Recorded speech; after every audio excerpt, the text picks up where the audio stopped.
예, 안녕하세요. 건국대학교 윤동열 교수입니다. 이른 아침부터 저희가 이렇게 온라인에서 만나게 되었습니다. 저는 지금 여의도 국회의사당 앞에 있는 그 이름 센터에서 지금 강의를 하려고 도착을 했고요. 여러분들 만나기 위해서 지하철을 타고 왔습니다. 저희가 끝에서 끝에 있다 보니까 저희 학교가 여기까지 오는데도 1시간이 넘게 걸리더라고요. 예. 지금 월요일 아침에 가장 바쁠 시간일 것 같습니다. 여러분들 아마도 뭐 대략적으로 이제 울산 그 고용 아카데미에 신청한 인원들은 200명이 넘는 걸로 알고 있는데 지금 현재 들어와 있는 분의 숫자는 그리 많지는 않은 것 같습니다. 이 아침 강의의 특성들이 저도 사실은 많이 피하는 부분입니다. 제 조교들이 항상 걱정하는 것들이 윤동열 교수 아침 강의 피해라는 얘기를 하고 있는데 그 이유가 두 가지가 있는데요. 사실 오전이 가장 바쁠 경우들이 있고 또 우리가 얘기하는 일조병이 있을 수도 있겠고 또 아침에 제가 이렇게 화면에 올해 같은 경우는 상당히 힘들었습니다. 제가 이 코로나, 코비드 19으로 인해서 실제 동영상 촬영을 거의 매주 몇 차례씩 하는 경우들이 있었는데요. 실질적으로 이런 강의를 하다 보면은 아침에 얼굴이 좀 부어 있어요. 그래서 저도 아마 여러분들이 보시는 때 좀 부어 있을 거라고 볼 것 같습니다. 첫 번째 강의가 사실은 부담이 되기도 하고 또 여러분들한테 또 어떻게 관심을 가지게 되고 이 고용 전문가라는 것을 양성하는 데 있어서 도움이 될 수 있을지에 대한 고민을 하는 시간이 되는 것 같습니다. 오늘 제가 다뤄야 될 내용 같은 경우는요. 미래에 대한 일자리에 대한 부분 그리고 어떻게 이러한 방향들에 대해서 정부의 지원책이 있고 또 민간에서 그리고 우리가 지금 수행하고 있는 수행기관들 그리고 이런 공공부분에서 도움을 줄 수 있을까에 대한 부분에 대해서 좀 분석을 할 텐데요. 실질적으로 두 파트 정도로 나눠진다고 볼 수 있습니다. 뭐 교수 이력이라고 나와 있는데 한번 나중에 살펴보시면 교재를 살펴보시면 보실 수 있을 텐데 사진 잘 나왔나요? 예, 그때 당시에는 포샵도 되어 있는 것 같고 또 굉장히 캐주얼하게 제가 무크 촬영할 때 찍었던 사진이었는데 이게 공개적으로 쓸 줄 몰랐습니다. 그래서 네이버라든지 다른 이제 그 온라인 강의 같은 거 할 때 이 사진이 많이 올라와 있고요. 현재 제가 지금 수행하고 있는 일이 지역 일자리라든지 그렇지 않으면은 뭐 범코로나 대책위원회에도 들어가 있습니다. 그러다 보니까 현재 진행되고 있는 여러 가지 정책들에 대한 부분 그리고 우리가 대응해야 될 부분에 대해서도 함께 이야기를 나눌 수 있을 것 같습니다. 혹시나 해서 채팅창을 바라봤는데 여전히 아무것도 나오지 않습니다. 근데 새롭지 않은 게요. 제가 학생들하고 저희 강의를 하게 돼 있는데 온라인 강의를 하고 저는 줌으로 디스커션을 하는 플립 러닝을 하고 있습니다. 근데 플립 러닝 할 때도 학생들 채팅창에 들어오는 질문은 없습니다. 꼭 강의가 마쳐지고 나서 질문이 오거나요. 채팅창에서 질문하는 거는 출석 체크해달라는 얘기가 주로 이루고 있는데 뭐 우리 성인 교육에 대한 강의를 할 때 이런 현상들이 많이 벌어지고 있습니다. 대신에 미국에서 강의를 할 때는요. 사실상 이 질문으로 강의가 진행되지 않은 부분이 있었는데 그것에 비해서는 더 효율적이지 않는가 생각이 들고 있습니다. 오늘 두 가지 이슈인데요. 고용시장 변화 대비해서 일자리를 어떻게 지원하고 있느냐에 대한 부분이 이슈인데 전반적으로 두 개 파트, 포스트 코로나 이후에 이제 일자리의 변화와 보면은 양이 좀 많습니다. 한 40페이지 정도 되는데 다 다룰 수는 없는 부분들이 있고요. 또 이 강의 내용 중에서 일부 같은 경우는 제가 비디오 클립과 연결을 시켜놨습니다. 여러분들께서 클릭을 하시면 그 비디오 클립을 확인할 수 있으실 거고요. 제가 보통 줌으로 학생들한테 강의를 할 때는 보통 그 클릭을 하고 바로 화면을 공유하게 되면은 같이 볼 수가 있는 상황들이 있는데 이 라이브 창 같은 경우는 그게 굉장히 어려운 상황입니다. 그리고 이 보시는 화면 같은 경우도 작게 보이긴 하는데 그 부분을 클릭했을 때 여러 가지 좀 중간에 이제 소실되는 시간들이 있기 때문에 제가 구두로 말씀을 드리고 나중에 확인하는 것으로 해서 말씀을 드리도록 하겠습니다. 고용시장 변화 대비 일자리 지원 굉장히 거창한 얘기입니다. 근데 여러분들께서 지금 하고 계시는 일일 수도 있고요. 또 향후에 지금 준비해야 될 부분일 수도 있을 것 같습니다. 제가 국가재정예산 지원단에서 3년째 지금 그 일자리 분야 단장하고 사회복지 사회반 단장을 맡고 있는데요. 그러다 보니까 여러 가지에 대한 노동 수요와 공급에 대한 이슈에 대해서 분석을 많이 하고 있습니다. 이 부분이 이제 실질 국내 총생산 증가율과 또 고용 탄력성에 대한 추이를 얘기하고 있는데요. 여러분 다 아시겠지만 지금 코로나 사태를 이 부분에다 이제 통제 변수를 넣지 않고 나서 먼저 판단해서 말씀드리고 그 이후에는 코로나 이후에 또 추가적으로 변화된 상황에 대해서 같이 말씀을 드릴 수 있도록 하겠습니다. 아시겠지만 왼쪽 표를 보시게 되면은요. 실질 국내 총생산 증가율에 대해서 나와 있습니다. 80년대, 90년대는 10% 거의 가까운 수준으로 증가를 했었습니다. 그리고 91년부터 2000년까지는 7% 정도, 그리고 2010년까지는 한 4.4% 정도예요. 올해 경제 성장률 어떻게 예측하고 있는지 알고 계시죠? 초기만 했어도 코로나가 실제 확산되기 이전까지만 해도 1.7까지는 저희가 방어할 수 있다고 생각했지만 실제 마이너스 성장까지도 지금 생각을 하고 있습니다. 그런데 2020년대 연평균 경제 성장률로 저희가 생각하고 있는 거는 거의 1.7에서 2.4 정도입니다. 저희가 KDI 그때 당시에 그 분석을 같이 했었는데요. 이 부분이고 2000년대 수준의 반등은 어려울 것이라고 저희가 판단을 하고 있습니다. 고용 탄력성 추이 같은 경우 고용 탄력성이라는 부분을 처음 들어보시는 분들도 계실 수 있을 거라고 봅니다. 경제 성장률이 1% 변할 때 취업 증가율을 나타내는 지표입니다. 이와 같은 고용 탄력성이 가장 낮았던 시기가 우리가 03년도하고 09년도 그리고 2002년 신용카드 사태 이후에 지금 가장 점점 좀 낮아지고 있는 형태라고 보면 얼마나 지금 코로나라는 부분을 고려하지 않아도 경제 성장률도 굉장히 낮아지고 있다는 걸 볼 수 있을 것 같고요. 인구 변화율도 한번 살펴볼까요? 2018년 현재 5,161만 명, 지금 현재 2,200만 명 채 좀 안 되고 있는 상황인데요. 실제 2028년에 정점을 이루는 2060년까지 쭉 감소하는 축소되는 영향을 보일 수 있을 것 같습니다. 특히 이제 이번 주에 제가 오늘 강의를 시작으로 해서요, 여러 가지 토론이라든지 관련된 이 생산 가능 인구 변화에 따른 국방 인력들에 대한 변화 이슈라든지 다양한 이슈에 대한 토론회라든지 저희가 논의를 하는 장을 마련하기로 했습니다. 이 인구 감소의 비율이 일자리에만 영향을 미치는 것이 아니라 여러 가지 방면에 다각적으로 영향을 미치고 있다는 것들은 여러분들 알고 계실 겁니다. 2060년이 언제 올지 모르겠지만 그 시기에 가면 4천만 명에 대한 인구 통계도 깨질 것으로 예측하고 있습니다. 인구 증가율 같은 경우도요, 실제 2018년에 0.5%에서 지속적으로 줄어가고 있습니다. 이렇게 줄다 보면은 실질적으로 2060년에는 마이너스 1.1%에 달하는 인구 증가율에 저 감소가 되는 거죠. 여기 계속 그런 상황이 벌어질 수밖에 없을 것 같습니다. 인구의 연령 분포라든지 보시면 이 U자 형태로 지금 나타나고 있죠. 어떤 상황이겠어요? 이런 부분들 보시게 되면요. 45세 미만 인구가 지속적으로 감소하고 45세 이상 인구가 빠른 속도로 증가하는 이런 형태를 띠게 되는 거죠. 2025년에 달하게 되면은요. 실제 노인 인구 비율이가 요즘은 중장년층이라고 하고 장년층 이상이라고 얘기를 하는데 실제 고령자의 비율이 20%를 넘게 돼 있습니다. 20%가 넘으면 국민 5명 중에 1명이 노인인 거예요. 좋은 말씀을 드리면 노인이라고 하지 않고 뭐 고령자라든지 중장년층이라고 얘기를 할 수 있어요. 중장년층은 저희가 50대 이후로 보고 60대 초반까지 보고 있기 때문에 그럼 고령자인데 2050년에 달하게 되면요. 5명 중에서 2명입니다. 40% 이상이 실질적으로 고령자가 차지하는 비중입니다. 그럼 여러 가지 부분에 있어서 일자리 이슈라든지 여러 가지 이슈들이 재편될 수밖에 없어요. 인구의 그 구조에 따라서요. 인구 고령의 진화의 속도를 보더라도 우리나라 넘버원입니다. 실질적으로. 다른 나라에 비해서 굉장히 빠른 속도로 고령화가 진행되고 있다고 볼 수가 있을 것 같습니다. 취업자 증감 추이인데요. 실제 2008년도에 글로벌 금융위기 영향으로 인해서 2009년도에 뭐 한 9만 명 정도 크게 축소된 이후에 쭉 빠르게 회복이 되고 있었습니다. 근데 최근 들어갖고 이런 부분들이 이제 감소세가 이어지고 있었는데요. 여러분들 아시겠지만 이제 취업자 증감 같은 경우가 인구의 고령화 진행으로 인해서 신규 청년 취업자가 유입되는 부분에 대해서는 좀 마이너스 성장이 있지 않았나에 대한 부분이고요. 제가 고민하고 있는 부분이 뭐냐면 최근 여러분들 실제 집행기관으로서 일을 수행하고 있을 때 취업자, 구직 실제로 구인 기업과 구직자를 매칭시켜주는 게 상당히 힘들 거라고 보고 있습니다.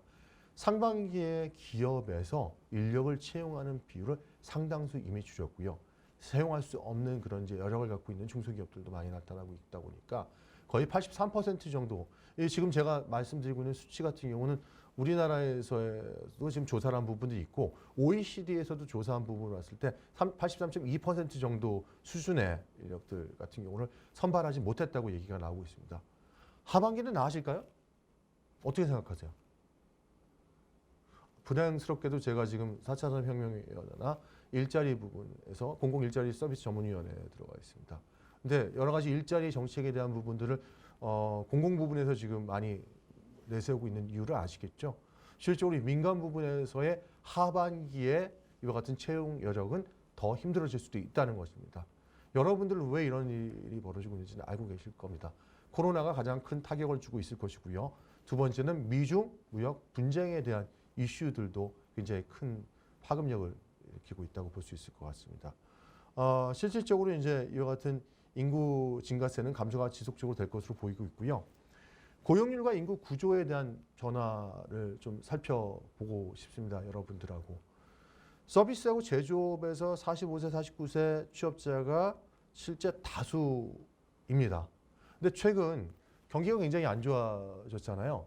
가장 많은 타격을 받은 실제 연령층, 계층을 저희가 분석했고 얼마 전에 아마 저 TV에서 인터뷰를 했던 내용인 것 같습니다. 20대 여성이 가장 큰 타격을 받았다고 얘기가 나왔습니다. 왜 그러신지 알고 계시겠죠? 20대 여성, 특히 초기에 이제 대학을 졸업하거나 그렇다면 대학을 졸업하고 대학원을 졸업하더라도 20대인데 군대라는 것을 다녀오시지 않으시기 때문에 그 정도 연령대일 겁니다. 근데 대부분이 서비스 업종에 종사를 하고 있어요. 그러다 보니까 가장 많이 종사하는 계층 같은 경우가 관광업종이라든지 실제 여행, 그렇죠? 숙박 관련된 그런 업종들에 많이 취업을 하고 있는데 이 부분에 대한 취업률이 상당히 감소를 하고 있고요. 구직 기업 수 상당히 감소하고 있다 보니까 이런 부분 여파를 20대 초반 여자 인구들에게 영향을 미칠 수밖에 없었던 걸로 보고 있습니다. 그리고 40대 후반부터 50대 초반에 중장년층, 우리가 이제 뭐 중년층 정도라고 볼 수가 있는데 제조업에 대한 인력들도 상당수 감소할 수밖에 없었습니다. 울산 지역을 예를 들어서 말씀드리면 제가 얼마 전에 울산에 내려갔다 왔습니다. 현대중공업 관련된 이슈 때문에 내려갔다 왔었는데요. 사실 굉장히 어려운 상황에 겪고 있고 실제 안전 관련된 이슈로 최근에 좀 커다란 그 문제점이 생겼고 이에 대한 굉장히 유감스럽게 생각을 하고 있습니다. 고용 위기 지역으로 선정된 지 벌써 3년이 넘었습니다. 올해 또 연장이 되었습니다. 실질적으로 이제 수주량 같은 경우는 회복이 되어 가고 있다고 얘기하고 있지만 울산 동부 지역의 상황을 살펴봤을 때 과연 회복이 되었느냐에 대한 것들을 의구심을 가질 경우들이 많이 있습니다. 여러분들 어떻게 생각하고 계시나요? 최근 들어서 점점 더 울산 지역에 대한 지역 경제에 대한 불안감이 좀 더 증폭되고 있으시죠? 그 이유가 무엇일까요? 현대중공업이라든지 조선에서 저희가 촉발됐던 이러한 고용 위기에 대한 것들이 자동차 부품 산업으로까지도 지금 확산이 되고 있다는 부분들이겠죠. 특히 자동차 산업에 있어서 메카인 울산 지역, 특히 이 원청에 대한 영향력도 있겠지만 우리가 얘기하는 2, 3차 벤더까지의 영향을 미친 것은 이미 1, 2년 전부터 영향을 미쳤고요. 더 오래가 됐을 수 있을 것 같습니다. 향후 내수는 물론이고 내수는 지금 어느 정도 지금 특수세로 인해서 보존이 되고 있지만 수출 증가율을 지속적으로 이렇게 감소하는 상황에서는요. 굉장히 어려운 상황에 직면할 수밖에 없고 이런 부분들이 제조업뿐만이 아니라 지역 경제 전반적으로 악효과를 발현할 수 있을 것이라고 좀 우려가 되고 있습니다. 오른쪽 표를 보게 되면요. 제조업 취업자 증감 추이입니다. 실질적으로 저희가 작년에 조사했을 때만 해도 인구 구조의 변화에서 정점을 하고 실제 서서히 줄어들어서 0.6만 명 정도를 기록할 것이라고 예측을 하고 있었으나 이 인구 구조 변화에 의해서 수요 충격이 흡수되는 부분 변동력이 적다고 했던 부분들이 제조업이까지도 이와 같은 인력에 대한 감소가 지금 오고 있다는 것이 특성이고요. 이랬을 경우에 우리 울산 지역 같은 경우가 가장 많은 영향을 받을 수가 있다는 것이 저도 우려될 수 있는 상황이라고 볼 수 있을 것 같습니다. 인구구조 변화를 한번 반영을 해서 저희가 시나리오를 봤습니다. 2019년부터 23년이었는데 5개년씩 저희가 짜기 때문에 한번 해봤는데 지금 2020년입니다. 2020년 같은 경우에는 실질적으로 취업자 증감에 있어서 어느 정도의 약간의 증가세를 예측하고 있었고 2023년 정도, 2024년에서 2022년에서 2023년도에 실질적으로 증감률이 급격하게 감소하고 2024년 이후로부터는 거의 2분 포인트가 되지 않을까에 대한 부분들을 예측하고 있었는데요. 이런 부분들이 실제 감염병의 발현으로 인해서 속도도 빨라지고 외부 요인에 대외 요인에 의해서 실질적으로 문제점이 발생하고 있었다고 볼 수도 있을 것 같습니다. 2019년까지는 약 15만 명 내외로 비교적 일정 수준을 좀 유지를 했습니다. 근데 올해 큰 폭으로 하락했죠. 근데 전반적으로 취업자 수가 감소하지 않았던 이유가 무엇일까요? 나중에도 말씀드리겠지만요. 지금 현재 재정 투입이 상당히 일자리 부분에 많이 되어 있었고요. 제가 나중에 강조할 부분이겠지만 직접 일자리 부분을 좀 지향하고 실질적으로 영향을 미칠 수 있는 양질의 일자리를 구축한다는 것이 여러 가지 정부에서의 그런 취지였는데 최근 위기 상황이 오면서 직접 일자리 부분, 대상은 노인 인구를 대상으로 한 직접 일자리가 증가하다 보니까 일자리 전체의 증감폭은 그렇게 많이 달라지지 않았다고 볼 수 있습니다. 그렇지만 연령별로 봤을 때, 계층별로 봤을 때 50대 후반부터 60대의 인구들에 대한 이 취업자 수가 급증을 하고요. 실제 청년층이라든지 중년층에 대한 이 일자리의 숫자가 감소하고 있었다고 볼 수가 있을 것 같습니다. 2020년 중반, 25년 정도 되면 굉장히 어려운 상황입니다. 저도 지금 걱정스러운 건 무엇이냐면요. 이러한 코로나 감염병 사태를 고려하지 않았을 때도 감소할 수 있는 상황이 2025년 정도의 전후로 바라보고 있었는데 이미 이러한 위기가 다가왔다는 것이 조금 더 좀 우려되고 있는 부분들이라고 볼 수가 있을 것 같습니다. 2022년부터 이제 인구 고령화에 부정적인 영향을 적용해서 실업자 수를 좀 낮출 수밖에 없는 건 요인으로 취업자 수를 낮추는 요인으로 이렇게 작용할 수밖에 없는 부분들이 있는데요. 실제 인구수 변화에 의해서 취업자 수에 대한 증감 같은 경우는요. 계속 유지를 하지만 향후에는 이러한 부분들도 지속적으로 감소할 것이라고 저희가 전망을 하고 있습니다. 시나리오 2 같은 경우는요. 저희가 취업자 증감에 따라서 실질적으로 이제 취업자 증감을 합산해 전체 그 취업자 증감을 좀 계산한 부분까지 인구 구조 변화만을 고려하는 것이 아니라 고용률의 변화까지도 함께 고려했다고 볼 수가 있을 것 같습니다. 2019년부터 이제 23년에 대한 부분이 남아 있는데 실질적으로 이런 부분들까지 같이 종합적으로 얘기를 하다 보니까 중위 기준으로 했을 때 5만 명 정도가 되고 실제로 2023년에는 약 7.4만 명 정도의 그 취업자 수가 증가하는 걸로 나와 있습니다. 이 부분을 자세하게 얘기하기는 좀 그런 부분이기도 한데요. 여러분들 한번 살펴보시면 실제 이와 같은 여러 가지 요소를 고려했을 때 취업자 증감폭이 여전히 낮아지고 있다는 것들을 볼 수가 있을 것 같습니다. 그럼 이러한 상황에 대해서 우리가 어떻게 대처를 해야 될 것인가? 어떠한 요인들이 이런 취업자 수를 감소시킬 수밖에 없었던가에 대해서도 저희가 한번 판단을 할 필요성이 있을 것 같아요.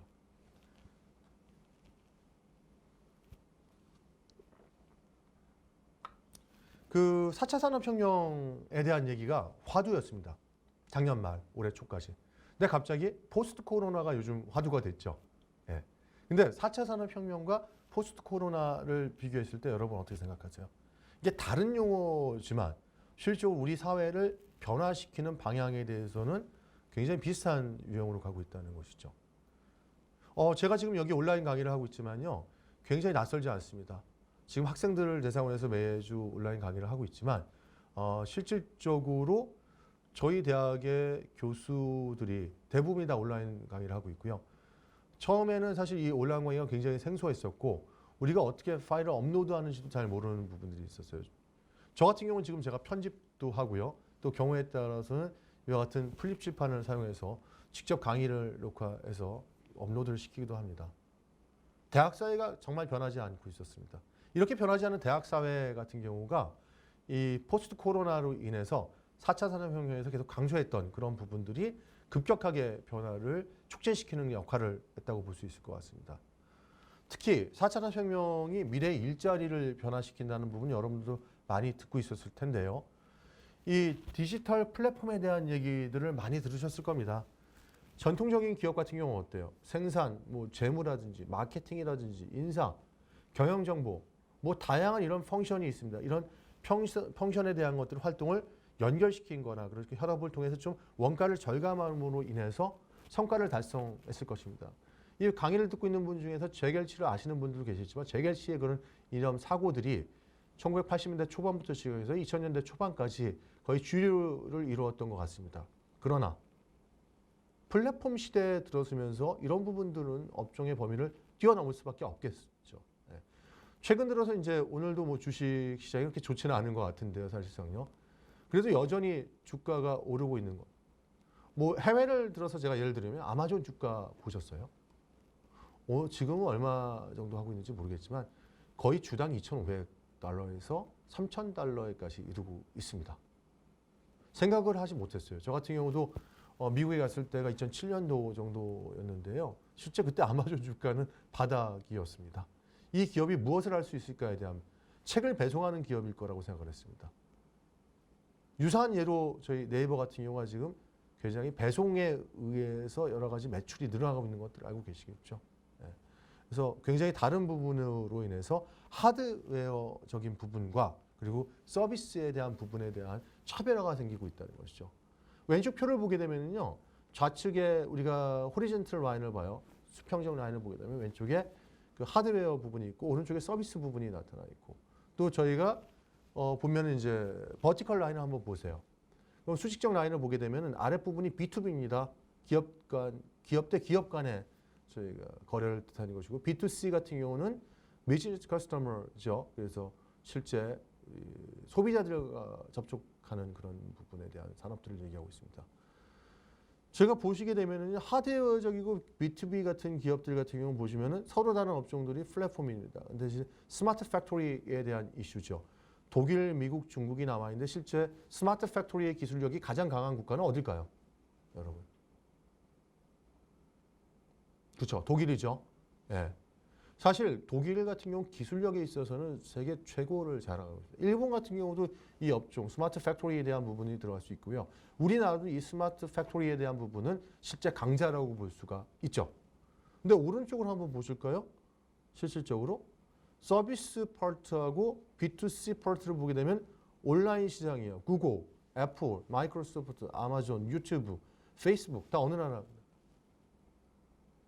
텐센트하고 알리바바 뭐 이렇게 나와 있죠. 이런 것들 중국이에요. 독일 기업 들어와 있나요? 없죠. 최근에 배민이라는 기업이 이제 실질적으로 유럽계, 독일계도 들어가고 있었는데 실제 우리 배민 같은 경우도 저도 인사 본부장하고 실장하고 만나서 이런 대화를 많이 나누긴 했었는데요. 이 플랫폼 비즈니스에 대한 우려도 있지만 실질적으로 이 산업의 변화에 대한 부분도 상당히 많은 저희가 디스커션을 했던 부분들이 있습니다. 다시 돌아가서 말씀드리면은 이 산업 자체가 소비자와 직접 접점면을 다 있고 또 이 서비스를 제공하는 측면 쪽으로 강화가 되고 있고 이 비교하자면 오른쪽 상단에 있는 이런 그 기업들이 지금 현재 주가가 가장 높은 그런 상승하고 있는 기업들이라고 볼 수가 있겠습니다. 그래서 뭐 독일이 어떻게 보면 정책에 대한 실패가 있었을 수도 있겠죠. 미국의 구글, 아마존, 페이스북에 밀려서 서비스 주도권을 잡지 못하고 이러한 기업들이 향후에는 하청 업체로 전략할 수도 있다는 측면들이 있다고 볼 수 있을 것 같습니다. 오른쪽 보면 이제 인공지능 AI가 로봇의 직업에 영향을 어떻게 미칠 수 있는가에 대한 부분인데요. 아랫 부분은 육체 노동을 나타내고 있고 이 부분은 감성 지식 노동을 나타내고 있습니다. 왼쪽은 반복적이고 정형적인 거, 오른쪽은 비정형적이고 비반복적인 부분을 강조하고 있는데요. 재밌는 거 아세요? 실제 제일 어렵다고 보고 있는 우리가 감성 지식 노동이 있죠. 그리고 오른쪽 부분으로 가야 되겠죠. 그리고 또 우리가 흔히 얘기하고 있는 전형적이고 반복적이라고 되어 있는데 전형적이고 반복적인 부분에 대한 이슈를 오른쪽 한번 살펴보시죠. 반복적이냐 정형적이냐는 걸 보는 것이죠. 네, 그리고 그렇지 않느냐에 대한 이슈를 살펴봤을 때 오른쪽에서 지금 전문직, 연구직, 관리직이라는 부분이 있는데 대차 보안 협업이 동시에 진행이 가능하다는 거예요.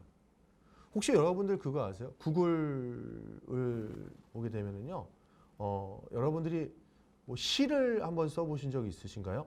본인이 여러 가지 모티브를 따서 시를 쓰는데 여러분들이 실질적으로 쓰고 싶은 시가 있다면 그 시에 대한 배경이라는 시에 대한 여러 가지 여러분들이 주고 싶은 대상이 누구신지 그렇다면 어떤 부분에서 얘기하고 싶은지 이런 부분을 적을 수 있어요. 온라인으로 해서 실질적으로 시를 만들 수 있는 그런 부분들 같은 경우 생겼거든요. 만약에 뭐 결혼 안 하실 수도 있겠고 그렇지만 청혼을 하실 수도 있는 분들이 계신다 그러면 여자친구나 남자친구 그렇다면 남편이나 부인에게 그와 같은 이런 시를 만들어서 적어준다고 생각해 보세요. 요즘은 사실 그렇게 많이 좋아하지 않을 것 같지만 유럽이라든지 미국 사람들은 아직까지 그런 부분을 굉장히 좋아하는 부분들이 있습니다. 근데 그랬을 때 주제를 정해주는 거예요. 이번엔 결혼기념이다. 몇 년째 결혼기념일이고 분이 좋아하는 것이 무엇이고 이런 것들이 정보를 넣어주면요. 그에 따른 시가 쭉 나옵니다. 이걸 누가 하는 거예요? 분석을요. 여러분들이 하는 게 아니라 AI가 하는 거죠. 근데 마지막에 이제 여러분들 버튼을 눌러야겠죠. 어떤 버튼을 누릅니까? 이거 결제하실 겁니까? 안 하실 겁니까? 그래서 이 시를 얼마 주고 살 겁니까? 이렇게 해서 결제가 나면 그걸 결제를 하게 되면 여러분들의 시가 되는 거고 구매를 하게 되는 것이고 그렇지 않으면 이제 안 하게 되는 것이죠. 제가 이 말씀을 드렸던 게 무엇입니까? 심지어 감정 노동이라고 했던 분야 같은 경우 대체가 많이 되고 있고요. 특히 온라인 콜센터 같은 경우도 실제 많은 부분에 있어서 대체가 지금 되고 있는 것으로 알고 있습니다. 모든 것을 다 커버할 수는 없습니다. 그렇지만 이런 부분에 대한 변화들도 있고요. 나중에 제가 좀 더 강조해서 말씀을 드릴 수 있도록 하겠습니다. 일자리 패러다임 변화하고 있죠. 디지털 노동 플랫폼에 대한 부분을 말씀드리려고 하는데요. 공유경제가 이 핵심이라고 볼 수가 있을 것 같습니다. 실제 생산된 제품을 여럿이 쓰는 그런 경제라고 볼 수가 있을 것 같은데요. 그 디지털 공유 플랫폼의 노동시장의 투명성과 효과성을 좀 잠재적으로 강화할 수 있을 거라고 생각하고 있는데 우려도 있습니다. 이 공유 플랫폼에 의해서 고용을 단기화하는 것은 물론이고요. 전통적인 인공 노동자에 대한 지위가 굉장히 불안정해질 수 있다는 그런 부분들도 있다고 볼 수 있을 것 같아요. 그래서 실제 이 규모가 좀 작은 프로젝트로부터 시작해서 일자리는 증가할 수 있겠는데요. 이 1인 기업인이 이제 배분하고 또 단기적인 노동력을 투입에 대해서 비교적으로 좀 적은 보수를 받게 되다 보니까 중소기업 상황이라든지 이와 같은 개인 기업의 상황은 점점점 안 좋아질 수 있다는 우려 사항들도 발생되고 있다는 거 여러분들이 인지하시면 될 것 같습니다. 재정기업 일자리 사업에 대한 개선 방안이라든지 이런 부분들은 여러분들하고 좀 종합적으로 간단하게 말씀을 드리고 나서 제가 넘어갈 수 있도록 하겠습니다. 왜냐하면요, 이 부분에 대한 강의는 하반기에 또 이 전문가들이 또 말씀을 하시더라고요. 전 4가지 정도를 말씀드리고 있는데요. 일자리 사업의 분류 체계에 대한 재정비입니다. 실제 제가 국가재정예산계획단에서 활동을 하다 보니까 OECD나 EU의 국제 기준에 부합하는 일자리 분류 체계를 갖고 있지 않습니다. 그러다 보니까 프로그램 체계와 그 밑에 있는 세부 사업 체계가 완전히 좀 달라요. 그래서 고용 성과 중심으로 일자리 사업을 좀 재조명할 필요성이 있지 않느냐에 대한 생각들을 갖고 있고요. 또 민간 부분에 대한 일자리 창출 활성화에 대한 부분입니다. 이 직접 일자리 중심으로 재정 지출이 올해도 지금 할 수 없이 되고 있습니다. 공공 부문의 일자리가 81만 명이 마중물의 역할을 하고 실제 민간 부분으로 확대가 돼야 되는 부분인데요. 아직까지 그런 부분이 안 되고 있죠. 그러다 보니까 여러분들이 지금 맡고 있는 직업훈련이라든지 공공고용 서비스, 고용 장려금에 대한 그 전환을 통해서 균형적인 재정 투자가 필요합니다. 근데 문제는 뭔지 아세요? 직업훈련하고 공공고용 서비스는 그렇게 늘지 않았어요. 생각보다. 재작년보다 작년보다 증가하게 됐죠. 직업능력 개발은. 그렇지만 그 부분은요. 예전에 삭감됐던 부분이 다시 들어간 부분이라고 볼 수가 있을 것 같습니다. 고용장려금은 굉장히 많이 늘었습니다. 한 600억 정도의 규모였던 것이 지금 7조 원을 넘어가고 있습니다. 청년 3종 세트에 의해서 그렇다고 볼 수 있을 것 같고요. 일자리 사업 전달 체계 같은 경우는 각 지역별, 울산 지역 같은 경우도 고용복지 프로센터가 있고 또 실제 지자체에서 열고 있는 뭐 여러 가지 청년 센터들도 있을 것이고요. 세일센터도 고용복지 프로센터에 들어가 있는 부분도 또 바깥에 있는 부분도 있습니다. 이런 부분들에 대한 역할 문제에서 충분히 논의를 해야 된다는 것이고 저도 지금 일자리위원회라든지 이런 분에서 같이 협업을 하고 있습니다. 고용장려금 유연성에 대한 부분은 뭐냐면 아까 말씀드렸던 장려금에 대한 전환도 중요하지만 채용장려금과 고용보조금 같은 경우는 사정손실이 발생될 수 있기 때문에 나중에 순위 일자리 중심으로 좀 바꿔야 된다는 얘기는 좀 말씀을 드리고 싶습니다. 일자리 재정 운용 추이라든지 사업별 예산 비중이라든지 이런 부분들은 나중에 여기 제가 예시를 들었던 주무현 박사님께서 아마 말씀을 하실 거라고 생각하기 때문에 제가 뒤로 넘어갈 텐데요. 중장기 재정 투자 방향이 이렇습니다. 실제 고용 성과를 중심으로 인해서 일자리 운영 및 평가 체계가 좀 마련되어야 될 것이고요. 또 일자리 사업에 대한 좀 등급제 같은 걸 도입하면 좋을 것 같아요. 등급제를 도입해서 미흡한 사업 같은 경우 구조조정도 실시하고 또 우수 사업에 대해서는 집중적으로 투입을 할 수 있는 그런 재원을 마련해서 그래서 지원해서 장기적으로 이런 부분들에 대해서 기관이 수행할 수 있도록 만들어주는 것이 굉장히 중요하지 않을까에 대한 부분입니다. 오른쪽에 대한 것들은요. 여러 가지 이슈가 있는데요. 제가 지금 요즘에도 계속 강조하고 있고 국회 쪽에 와서 제가 토론이라든지 이런 여러 가지 활동을 할 때도 말씀드리는 게 이 노동시장 이중고소를 어떻게 개선을 해서 실질적으로 이 여러분들이 투입하고 있는 부분들에 대한 뭐 예산이라든지 그렇지 않으면 여러분들에 대한 그 노력들이 이 취약계층한테 잘 골고루 전파될 수 있을지에 대한 부분도 굉장히 중요하다고 볼 수 있을 겁니다. 최근 들어갖고는 고용 서비스하고 직업 능력 개발이랑 고품질화에 대한 부분도 계속 논의가 되고 있다고 볼 수 있을 것 같습니다. 직업 능력 개발 혁신 방안에 대해서 제가 좀 정리해 놓은 게 있었어요. 그래서 여러분들 아마 클릭하시면은 나중에 보실 수도 있을 것 같고요. 또 추가적으로 여러분들이 살펴볼 수 있는 곳이요. 그 알리오를 들어가시거나 기획재정부 홈페이지를 들어가시게 되면요. 이 파일들 전체를 다 다운로드 받을 수 있어요. 이 집행을 하고 계시는 분들이라든지 운영을 하고 계시는 분들 같은 경우는 이런 정부 사업에 대한 것들이 이해도가 좀 높아야 되기 때문에 제가 항상 권고하고 있는 두 부분들이 그럽니다. 그래서 최근에 도입된 국민 내일 배움 카드에 대한 부분 야심차게 작년 말에 도입을 했는데 지금 굉장히 어려운 상황을 겪고 있습니다. 왜? 교육훈련 자체를 지금 시킬 수가 없는 여러 가지 상황에 도래가 돼 있는 부분이죠. 지금도 온라인으로 강의를 하고 있지만 현장 교육 같은 경우도 수행이 되고 있으나 굉장히 어려움을 겪고 있는 것이 현재 시대라고 볼 수가 있을 것 같습니다.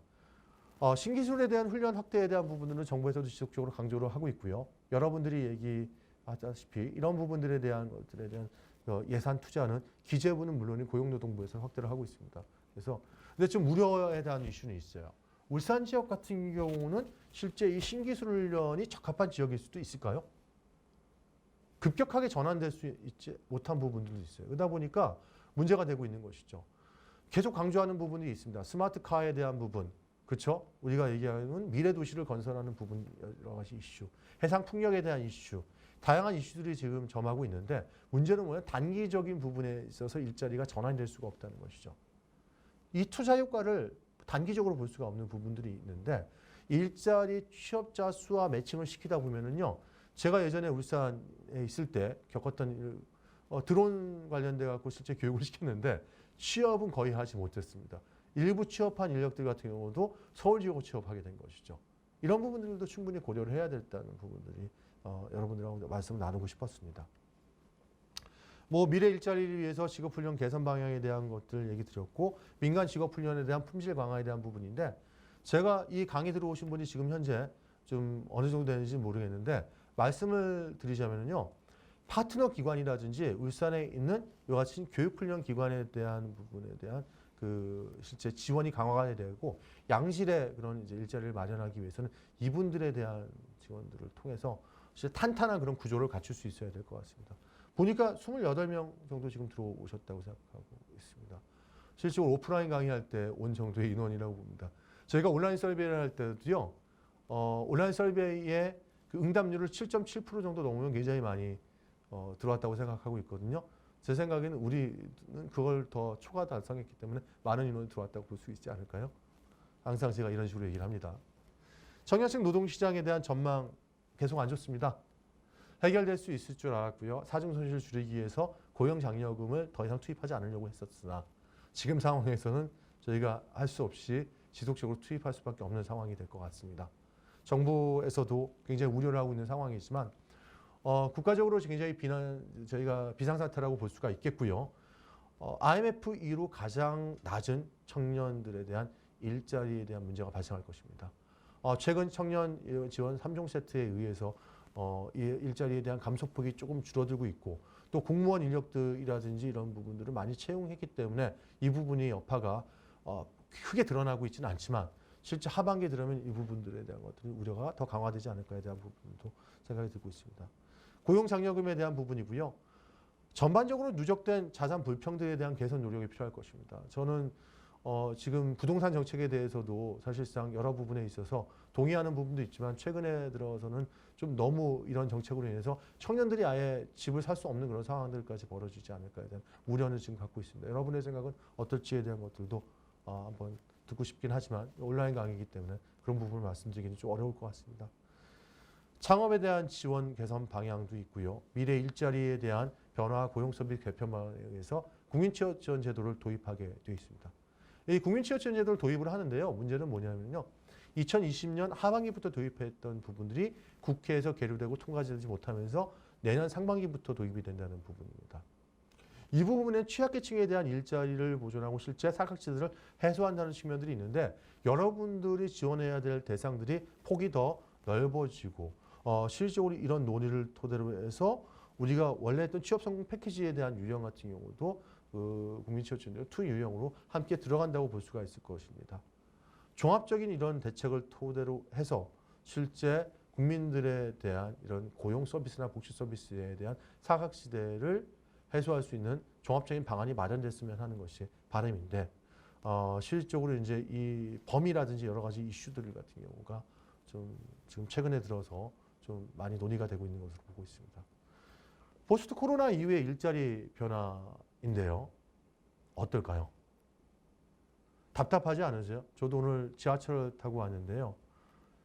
그나마 다행인 게 수업을 시작하는 시간이 10시였기 때문에 실제 가장 붐비는 시간대는 좀 지나서 왔습니다. 마스크를 끼고 거의 30도 가까이 되는 더위에서 움직이는 거라고는 여러분들께 굉장히 어려움이 있을 거라고 생각이 들고 있습니다.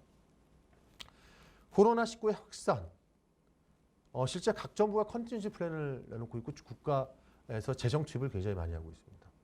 뉴 노멀 시대 많이 들었죠. 영어로 제가 써놨습니다. 뉴 노멀. 이게 실질적으로 이게 무슨 말입니까? 평범하던 게 새로운 평범한인 거죠. 마스크 쓰는 것이 여러분의 생활에 돼 있죠. 생각했습니까? 황사가 그렇게 저희 중국에서 넘어오더라도 마스크 안 썼잖아요.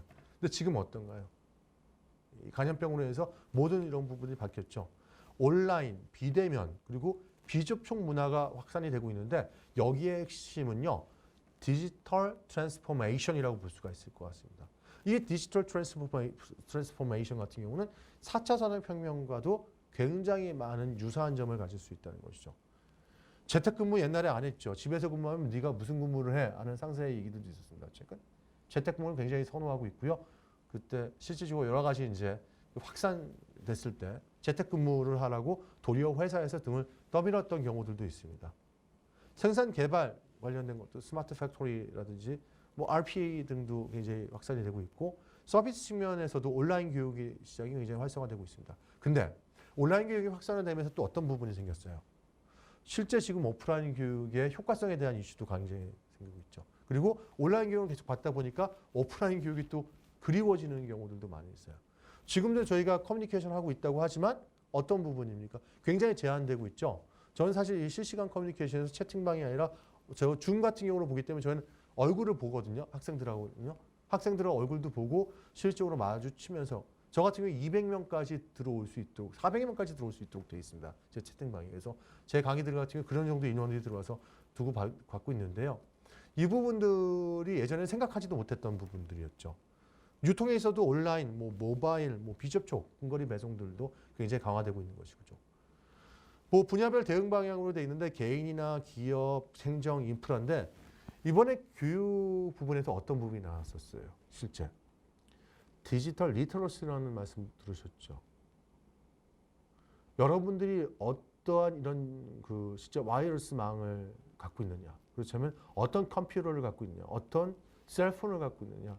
어떤 환경에서 저도 학생들을 보게 되면요, 실제 이 실시간 강의를 강의장에 있을 때는 그런 차이가 없었어요. 근데 이와 같이 줌 강의를 할 때 어떤 플립 러닝을 하거든요. 저는 온라인 강의하고 또 실질적으로 이 줌에서 이 온라인 강의에서 했던 내용 갖고 토론을 하는 그런 형태를 갖고 있는데요.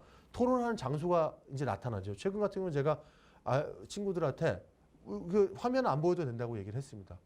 화면 보여주는 친구도 있고 안 보여주는 친구도 있어요. 외국인들은 거의 다 보여줘요, 사실은. 근데 제가 학부 강의는 영어로 하거든요, 대부분은요. 그러다 보니까 외국인 학생 비율이 적게는 30%에서 많게는 50%까지 됩니다.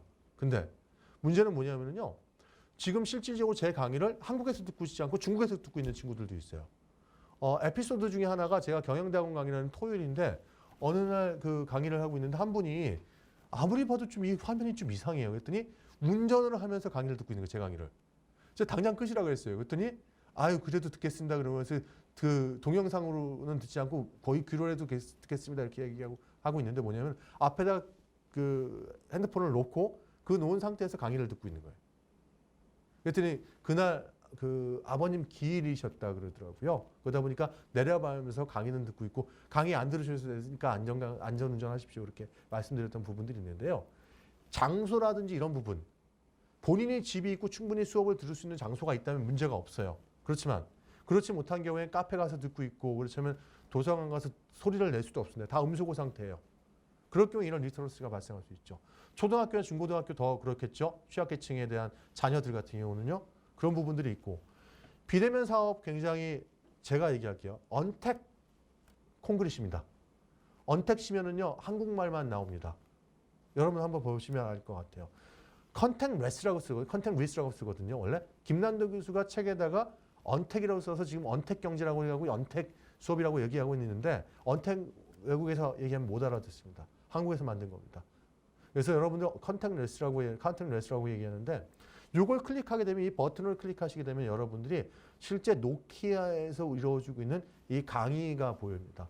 제가 이렇게 나와 있지만요. 실제 여러분들이 고글을 장착하고 나서 저는 강의실에 가서 강사 역할하는 이 아바타 같은 것이 있고 여러분들은 걸어서 이렇게 등장을 해서 강의실에 어디에 앉을까에 대한 것도 결정이 돼 있고 또 강의를 마치고 나서 핸즈온 익스피리언스라고 해서 실제 작업하는 부분까지도 다 나와 있는 그런 이렇게 시스템을 나와 있고 한번 강의를 클릭해 보시면 좋을 것 같고요. 실제 이 컨택레스 산업 같은 경우는요. 2000년대 초반에 인터넷 확산에 따라서 인터넷 뱅킹, 뭐 스마트 워크라든지 재택근무하면서 비대면 산업이 시작하게 됐습니다. 근데 최근에 코로나19로 인해서 이 부분이 확산됐다고 볼 수 있겠죠. 코로나19로 인해서 실질적으로 직접적인 타격을 받고 있는 부분이 교육, 뭐 의료, 여행, 엔터테인먼트, 공연 분들도 있지만요. 식생활 같은 경우도 이제 푸드테크 부분 같은 경우도 있습니다. 근데 푸드테크 부분은 타격도 있지만 실질적으로 도리어 증가가 되는 부분도 있겠죠. 여기 보시는 거 왼쪽 보시고 생활 양식 변화 오른쪽 보셨는데 컴프레스 온이라고 되어 있는데 디지털로 LG 아트센터에서 공연을 지속적으로 하는 거예요. 매주에. 그럼 여러분 들어가서 그 공연을 듣는 부분들이에요.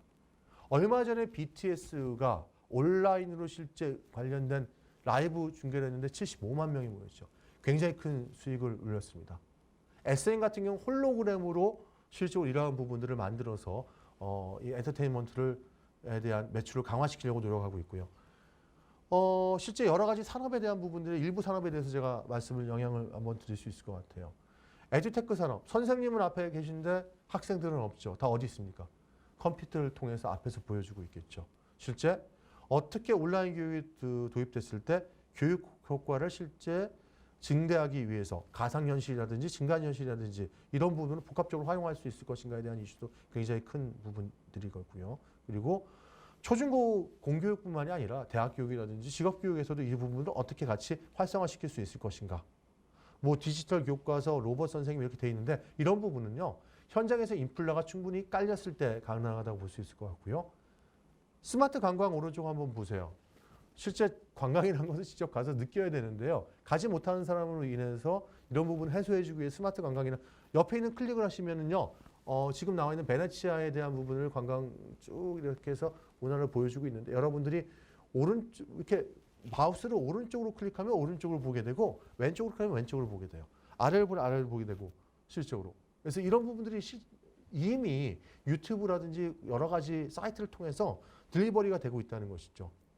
원래 돼 있었던 건데 관광명소의 방문이 금지되면서 뭐 로드뷰나 VR이나 3D를 통해서 가상관광 서비스가 등장하고 있고 보면 에펠탑이라고 하죠. 우리나라에서. 에펠타워도 보이고 그 부분에 대해서 여러분들 감상할 수 있어요. 예. 그래서 나중에는 정말 얼마나 양질의 화상도를 갖고 있는 그런 부분에 대해서 접근할 수 있을지에 대한 부분도 경쟁이 될 수 있을 거라고 생각합니다. 디지털 공몰목 상권을 살리기 위한 여러 가지 노력들이 정부에서 지원을 하고 있는데요. 여러분 푸드테크라고 들어보셨죠? 배민도 푸드테크의 일환입니다. 우리는 딜리버리라든지 온라인을 통해서 여러 가지 부분들을 한다고 생각하는데 최근 들어서 어떻게 했는지 아세요? 음식 자체를 우리가 그러니까 챗봇은 들어보셨죠? 근데 셰프봇이라고 나왔습니다. 셰프봇. 실제 운영되고 있습니다. 서울역 쪽에 있는 어느 국수집 같은 경우는요. 실제 로봇이 국수를 삶고 그거를 딜리버리, 그러니까 서비스 봇이 따로 있고요. 나중에 이 서비스 음식을 먹은 거를 치우는 이런 로봇이 따로 존재하고 있습니다. 이에 대한 서비스가 증가하고 있는 것이죠. 근데 문제점은 무엇일까? 이와 같은 서비스가 증가하면서 여러분들이 느끼는 게 우리의 일자리를 위협할 수 있다는 부분들이죠. 그래서 라스베가스 같은 경우는 여러분들 가신 분들도 계실 것이고 실제 이렇게 TV를 보면 많이 나오잖아요. 굉장히 유흥으로만 발전했을 수 있지만 요식업이 발전돼 있어요. 왜요? 거기는 이제 문화적으로 우리가 뭐 볼 수 있는 옷쇼, 뭐 가쇼부터 시작해서 여러 가지 쇼들도 많이 있어요. 아이들도 많이 갑니다. 도박만 하러 가는 곳이 아닙니다.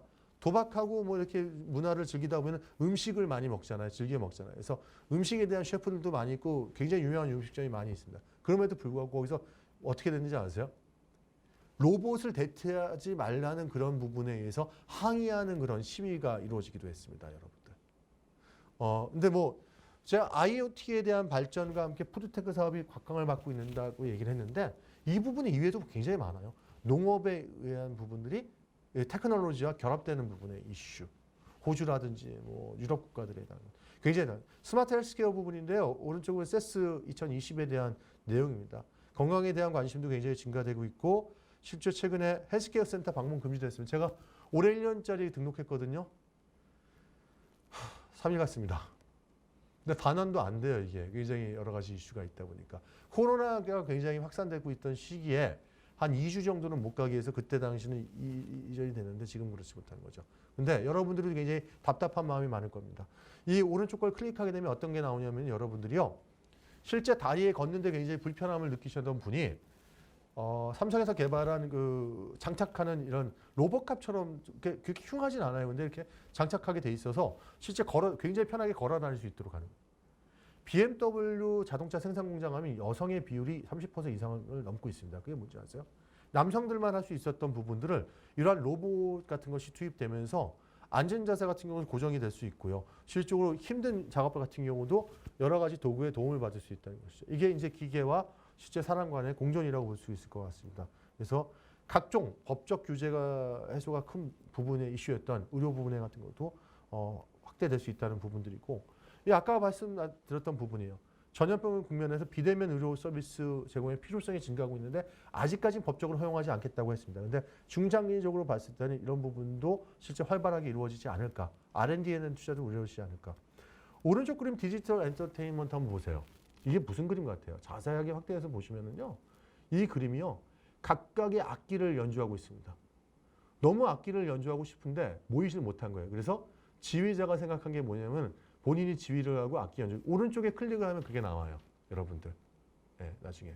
그래서 극장 가고 싶지 않으세요?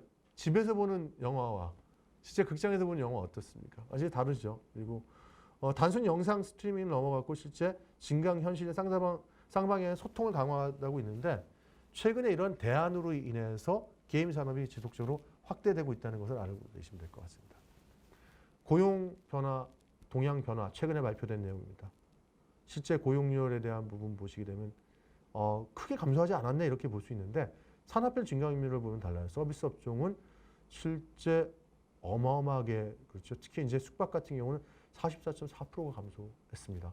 그리고 제조업 같은 경우는 감소폭이 넓어졌어요. 왜 그럴까요? 이 제조업 같은 경우도 실제로 여러분들은 아시겠지만 이 40대 후반, 50대 초반에 대한 일자리 잃는 분들이 많고요. 그래서 여기 오른쪽에 보시는 것처럼 고용 안정 특별 대책을 내놨어요. 공공 및 청년 일자리 55만 개 확충하는 부분하고 직접 일자리 부분에 대한 95만 개 신속 재추진하는 거. 5월 14일 날 발표했던 거. 그리고 추가적으로 고용 안정망 토대에서 한국판 뉴딜 정책을 추진하는데 그러니까 그 7월 달에 세부적인 사항들에 대해서 발표할 내용입니다. 보시는 것처럼 공공 일자리 창출에 대한 부분은 못 보신 분들은 클릭하시게 되면 내용에 대해서 보실 수 있을 것이고요. 또 디지털 경제 기반 구축에 대한 이슈 같은 경우도 세부적인 내용들을 여러분이 한번 살펴보실 수 있어요. 그래서 오른쪽으로 한번 클릭해 보세요. 그러면 나중에 이 부분이 어떻게 변화하고 있는지에 대한 부분도 나오는데 전 우려되는 부분이 이 부분이에요. 디지털 경제 기반 데이터 구축 3.4만 명, 뭐 비대면 디지털 산업 육성 뭐 2만 명 정도 그리고 IT 기반 서비스 행정 1만 명 정도에 대한 규모인데 이게 제가 90년대 말에 닷컴 기업의 붐에 의해서 실제로 이렇게 좀 화랑이 됐다가 실제로 내려앉았던 시기가 있거든요. 우리나라가 그때도 굉장히 선도적으로 앞서 나간 부분들이 있습니다. 근데 지금 문제가 뭐냐면 기반을 쌓는 부분에 대한 것들, 실제 AI에 대한 기술력에 대한 부분을 탄탄하게 쌓지 않으면요. 나중에 사상 누각이 될 수 있다는 이슈에 대해서는 분명히 인식을 하고 계셔야 된다는 것이죠. 잘 생각해 보세요. 우리 알파고 기억나죠? 대국 같은 경우가요. 이세돌 실제 기사하고 알파고 대국을 했을 때 그때만 해도 그걸 개발한 실제 업체는요. 영국 업체였죠. 근데 미국에서 구글에서 인수하기 전이었습니다. 40여 명밖에 안 됐습니다. 지금 거기에 학자들이고 연구자들이 200명 이상이 모여 있습니다. AI만 연구하는 사람들이 체계 석각들이 200명 이상이 모여 있는 그런 기업들을 대량으로 머지 앤 어퀴지션을 하고 있는 게 미국입니다. 우리 과연 얼마나 있을까요? 이런 인력을 얼마나 키워냈을까요? 저는 이제 우려하는 부분들이 이와 같이 단순 인력들보다도 중장기적으로 우리나라를 끌어갈 수 있는 이런 인력들 같은 경우도 함께 양성이 돼야 되는데 우리 강의하고 연결된 부분은 이런 부분보다는 취약계층에 대한 일자리라든지 실질적으로 현장의 일자리를 도움을 주는 부분이기 때문에 제가 그 부분까지 더 강조하다 보면은 여러분들의 역할, 롤에 대한 것들이 상충이 될 수 있기 때문에 조금 자제를 할 수 있도록 하겠습니다. 오른쪽에 문화예술 지원에 대한 것도 한번 살펴보세요. 그럼 뭐 클릭하시면 여러분은 볼 수 있을 겁니다. 공공일자리에 대한 대상이 누구고 유형이 무엇이고 실제 주요 사업별은 어떤 내용으로 사업을 추진할지에 대한 부분들. 직접 일자리 사업입니다. 생활방역도 하고요. 공모상권에 대한 부분들도 하고요. 여러 가지 부분에 대한 것들 보시면 될 것 같고요. 청년 디지털 일자리가 어떤 부분이 있는지, 운영체계하고 협단체 어떻게 활용하고, 민간 운영 어떻게 하고, 채용 유형이 무엇인지에 대한 것도 자세하게 나와 있습니다. 단기적인 부분이라서 제가 중장기적인 대책이 필요하다는 얘기 계속 말씀을 드렸고요. 청년 일경험에 대한 것들이 아니라 청년 취업 아카데미에 대한 이슈하고 겹치게 되는데요. 국민취업지원제도에도 일경험을 강조하게 되어 있습니다. 제가 그 부분에 대한 설계를 지금 하고 있는 부분이 있는데요. 실제 청년 일경험 중에서 인당 인건비가 최저임금 이상의 수준으로 저희가 확보되는 부분들이 있고 청년 일경험 중에서 실질적으로 아르바이트 형태로 해서 약 80만 원 정도 지급되는 그런 일경험에 대한 부분들이 있습니다. 그래서 여러분들이 아마 이 부분에 대한 것도 지원책이 마련이 되고 지역에 있는 기관들과 협업을 해서 저희가 추진해야 될 부분들이 있을 거라고 보고 있습니다. 디지털 뉴딜하고 그린 뉴딜 정책 발표했습니다. 제가 자세하게 말씀드릴 거는 없을 것 같습니다. 실제 22년까지 31조 그리고 일자리 55만 개를 창출을 하고요. 중장기적으로는 76조를 투입할 예정입니다. 디지털과 그린이 융합되는 부분에 대한 이슈라고 볼 수 있는데요. 저는 7월 달에 발표되는 이와 같은 정부의 정책 자체가 단기적인, 중기적인 정책이 아니라 우리가 이 일자리에 대한 지도라든지 여러 가지 부분들을 함께 바꿔나갈 수 있는 그런 중장기 대책을 같이 내놨으면 하는 것이 바람입니다. 대략적으로 아마 제가 보기에는 뭐 한 30명 전후의 분들이 지금 강의를 듣고 있을 것 같은데요. 질문하고 응답 같은 경우를 이렇게 주고받지 못한 것들은 좀 죄송스럽게 생각하고 있고요. 기대는 하지 않았습니다. 제 이메일 주소를 드릴 테니까요. 나중에 궁금하신 부분이 있으면 언제든지 여쭤보실 수 있도록 하시고요. 제가 또 울산에 가서 찾아뵐 수 있도록 하겠습니다. 제가 아직도 울산 화백회의 위원이고 또 거기서 지금 공익위원을 하고 있습니다. 아직까지도. 그래서 지난주에도 심판 때문에 내려간 이유가 있는데요. 여러분들과 여러 가지 커뮤니케이션을 통해서 실질적으로 이 지원할 수 있는 방향과 이 취약계층에 대한 일자리를 마련할 수 있는 방향에 대해서 지속적으로 함께 논의해가는 장을 마련했으면 좋겠습니다. 짧으면 짧은 시간, 길면 시간 이렇게 강의 경청해 주셔서 감사드리고요. 다음에 뵀을 때 좋은 얼굴로 인사드릴 수 있도록 하겠습니다. 네, 감사합니다.